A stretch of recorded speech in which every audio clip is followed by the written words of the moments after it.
এই ব্যাককলের দল, এই গাধার দল, যাদেরকে আমরা উপদেষ্টা বানিয়েছি কিংবা উপদেষ্টার চেয়ারে বসিয়েছি, এদের বোধোদয় যদি জাগ্রত না হয়, এই ব্যাককলগুলো চেয়ারে কেন বসে আছে ভাই? আমার তো প্রচন্ড মেজাজ খারাপ এদের দেখে। এরকম অর্থ ব্যক্তিরা কিভাবে এই চেয়ারে বসে আছে? সচিবালয়ের আগুনটা দেখে রীতিমতো আমি হতবাক।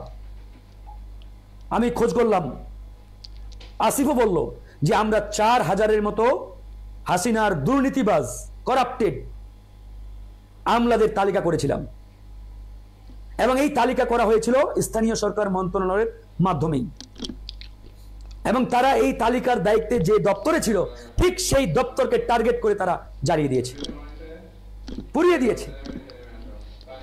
আমি ভিডিওগুলো দেখলাম, কি অবস্থা, ভয়ঙ্কর অবস্থা ভিতরে। পুরো মন্ত্রণালয় একবারে জ্বলে পুড়ে ছারখার হয়ে গেছে।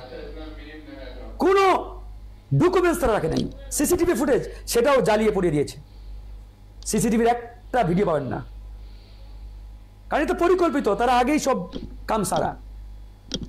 আর এই ড্রাইভার, এই ব্যাককল উপদেষ্টাদের, এদের কারণে এটা ঘটেছে।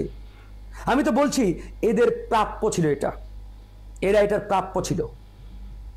আমাদের কথা শুনে না, শুনে কার কথা? ওই ভুট্টুর মতো। তাই ঘটছে আজকে।